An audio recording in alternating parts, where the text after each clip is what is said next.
Hello and welcome. We are the Secret Cabal. I'm Steve. These are my friends Jamie and Chris.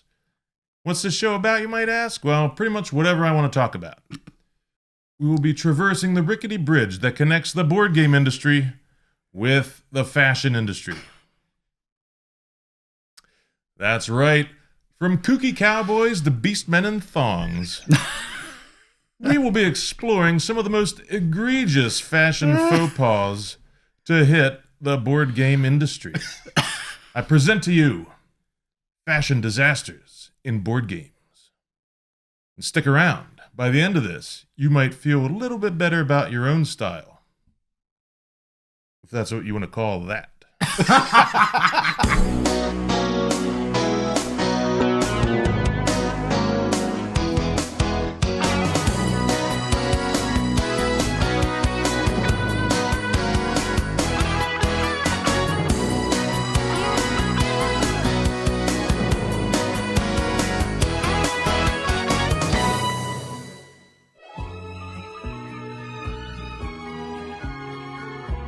Alright, today we're talking about, first up, the Beast Lord, a game of wizardry and warfare. That's right, let's kick it off with the Beast Man in thong, right? Yeah, exactly. You know what I love about this picture right here? What's that? It kind of looks to me like he's wearing a cloak. But a high wind came along and pushed it up and shows his underpants and his long, hairy back. That's so you can see his muscular buttocks sticking out of his thong. He needs like one of those man groomers for this. It's insane. Absolutely. Well, at least he is definitely a lord because he's wearing a little crown. And his one butt cheek is hanging out for no reason. It's riding up, man. Yeah. He didn't expect his cloak to blow up. Well, he had to shift it so it's mostly over the other butt cheek in case he stabs himself in the butt with his shiv there. How are you going to protect your kingdom with a giant wedgie? Like literally. Maybe that makes him more intense. But listen, if a crown, bracers, a cloak, and a thong is not good fashion, well, wait, no, that's not good fashion. All right, that's enough. Let's move on to another fantasy game here, Steve. Ah, yes, the glorious Dragon Pass, the return, Prince Agrath, and the something whatever. I'm distracted by this guy with a bear on his head.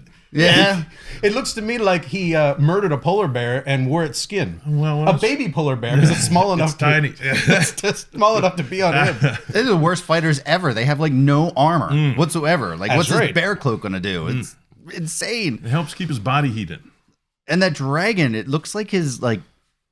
Who drew that? That is his legs are like coming out the side of his head. Oh my god! He's having a bad leg day. And now the guy in the corner that's a guy, right? Because his armor looks like he has breasts. That is a Valkyrie, Chris. That would be a woman. This one right here. The one in the corner, the one in the bottom corner. I know that's a wizard. I think. I can't figure it out. He's a wizard with a Roman skirt and. Get this out of here, Steve. Oh, Speaking of scantily clad, let's talk about Cyborg. Now, this was an excellent movie with Jean-Claude Van Damme in the 1990s. Yeah. But this has nothing to do with that because there's a gargoyle. A gargling gargoyle's attacking Adrian Barbeau here. I like that the gargoyle does not have a lower jaw. That's why it's a gargoyle. You can't say it right. She's wearing a thigh bracelet. She's also wearing an ankle bracelet, and she's wearing no armor to speak of. Well, she's barely wearing clothes. That's correct. It's basically like a bikini. The thigh bracelet looks like a garter hose without the hose. I don't get it. And you can't ignore that 80s haircut. It's like Gem. And actually, my favorite part about this whole thing is it's called Cyborg, the ultimate fighting game. There ain't no cyborgs anywhere except up here in the top. Yeah, it's a dragon gargoyle thing who... I can't tell if it looks like he's licking her head. It does. He likes the taste of hairspray. Not to mention, she seems pretty not. She's not freaking out about it. Yeah, exactly. She's kind of calm for getting eaten by a gargoyle. See, it looks like the gargoyle's attacking her, but I bet you she's going after the gargoyle. And that thing's just trying to save itself. Could be. Because she's got that killer look in her eye. All right, well, let's move on to a newer game. As a matter of fact, this is a civilization game called Nations. Now, there isn't too much wrong with this one except for one specific thing. Abraham stinking up there? No, it is Why is Lars Ulrich from Metallica wearing a dress? Oh, It does look like him. Oh my goodness, I never even thought about that. I believe that's called a robe. Now we're classing it up. Look at this guy. Oh my God, is this from the 70s? It's 1983, and if you notice, this game is just only for intelligent people. That sentence is not for intelligent people. Oh my goodness, what is he doing? Like you draw it on the back of a woman? Now, I think that he's just such a cool player that he's wearing a tuxedo with a daisy on his lapel. He And looks he's like wearing sunglasses. He's so cool that he can get women to do this. He looks like a limo driver from the 80s. He's so enthralled with himself that he also has a small picture of himself over there in the left-hand corner. You're right. Seriously, he must have been the designer of the game. I think he probably was. just was like, He had look to how have been. cool I am. Wow. Well, this is a little embarrassing because I have that same tattoo, but it's on my lower back. All right, Steve. Wow. How about this one? This is one of your picks. It is indeed. Here we have Hansa Teutonica. The mustache makes the picture. And the little chin fuzz we got there, and the like Princess Leia bulge coming out on the one side of his head, not the other. His eyes are way too far up on his head compared to his nose and mouth. Now we're just criticizing the looks of a person. This has That's nothing to true. do with the fashion industry. You're right. Yeah, well, that's true, but still. I'm a little annoyed by the fact that he's wearing horizontal and vertical stripes in the same outfit. Oh. Exactly, and that's why I picked him. Not because of the Vincent Van Gogh face, but because of the horrible clothes. So, look at this guy. He's got every color in the rainbow pretty much accounted for, just randomly thrown on there. He's a man out of time, Steve. He's randomly got a striped shirt underneath. That's right. I never do horizontal stripes. They make you look fat, right? He's got an oversized red bird in the other room that he plucks feathers off of to make quills with.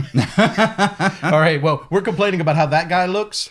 I'm sorry, but let's look past this guy's ugly looks to look at his outfit. Oh my, his snaggly teeth and Even the bird that he plucked that feather from was sickly and almost dead. really, it's like a dead bird. It was. Either that or that feather's been sitting on the ground for weeks. And look at his little box full of garbage he's so happy about. I don't know. I've got these 3 beautiful marbles. All right, well, we have one more to go. This is one that I picked, and I did not share this with any of the other guys because there's something very strange about this picture. Oh no. It is the worst fashion mistake a person could make. Check this out. It is called LDS Church History game. Now you see all those people riding horses, they're riding in wagons and stuff. Having a good But time. look at the guy on the bottom. He forgot to put his outfit on. He's naked with a hat and a rifle. Oh my god. What the? What is he doing? He says, look at this. That's right, the horses are bucking in the... Oh my god. What the heck is going on with this? Flashing this caravan coming through. Y'all better get off of my property, see? Well, that would scare me away. I would leave. I'd circle the wagons. My goodness. Well, Cabalists, now you know exactly what it's like when you're in the room with Steve and he just talks about what's on his mind. Yes. Good It's times. exciting. Yeah, I think Steve and Friends, people are going to be clamoring for more Steve. I think it's going to get canceled. But- After one episode. Yeah. Oh, man. The networks won't pick it up. YouTube's hitting the delete button. That would be so bad. That would be awesome if YouTube was like, no. Steve and Friends, we will not allow that content on Doesn't this. pass the censors. It's too bad. It's too bad, even for us. I don't know about that. What do you think? Don't answer that. Yeah, seriously. Say good stuff. All right, everybody. Well, thanks so much for joining us for Steve and Friends. Come on back for not Steve and Friends the next time. Don't unsubscribe because of this. I'm not coming back for Steve and Friends. Well, It'll be Steve. I'm sure popular demand will bring back more Steve and Friends soon. Good night, everybody. Later. Thanks so much, everybody. If you've enjoyed this video, please do us a giant favor by subscribing to the channel and clicking that wacky bell icon. If you're into board games, miniatures games, role-playing games, we have a bunch of audio podcasts you might enjoy. You can find those at thesecretcabal.com or on iTunes and Stitcher.